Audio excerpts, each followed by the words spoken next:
What's up, everybody? Welcome to Podcast Now. I'm Alex, and in this video, I want to talk about some new rumors on Assassin's Creed Hexe, brought to you by our classic leaker friend, Tom Henderson, who seems very much plugged in, and we've talked about him 1,000 times, and in the Assassin's Creed community, or Ubisoft community, the guy's about as dialed in as it comes, right? So I very much, just to get it out of the way, right? How much can you trust it? I feel like you can trust it quite a bit. Comes from Insider Gaming, but it's from him. Sometimes it can be an associate of his, and maybe you trust them slightly less than you trust Tom Henderson, but this actually comes from the man himself. So let's just look at Reddit, because they do a good job of just breaking down the key details. Let's read it, and then we'll talk about my impressions of it afterwards. Spoilers, I'm kind of excited, and it doesn't even really sound like Assassin's Creed, which is fine, and we'll discuss it as we go. Still in early development, slated for 2026 for the Infinity platform, something we have talked about before. Linear experience with some elements of open-world exploration akin to some of the earlier AC games. Single female protagonist named Elsa with supernatural abilities. Footage shown shows abilities like possession. A cat is possessed to distract the 16th century German soldiers coming after her. I believe they talk about that it like knocks over a cup or something to distract. Fear system from the Jack the Ripper DLC and AC Syndicate is set to return in some capacity. Gameplay is depicted a dark and gloomy setting in the cobbled streets of the city. And that's what we got. And I just said it, before we read it out. Sounds cool.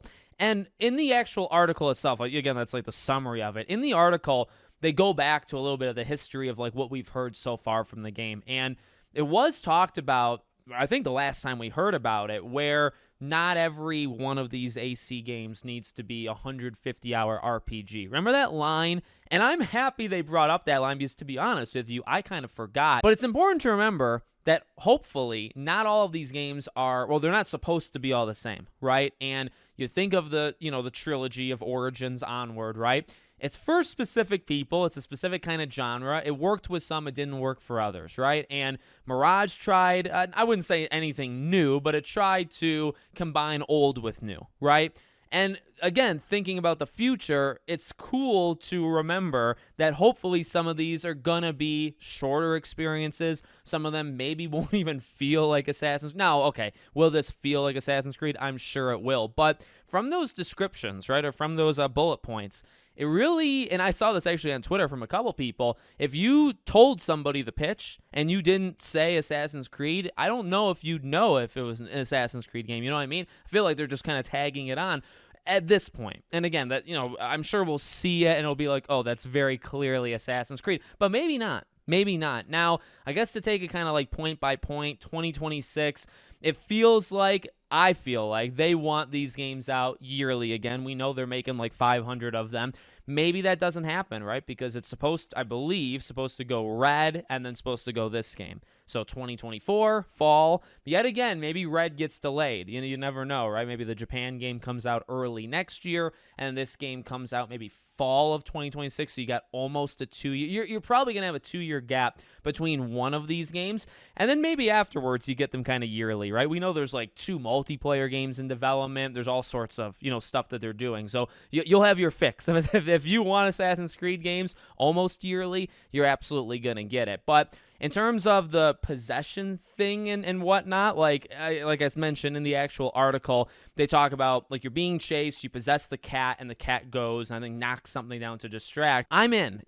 I was fine with, I suppose. Like I've talked a little bit about my experience with Origins. I get it.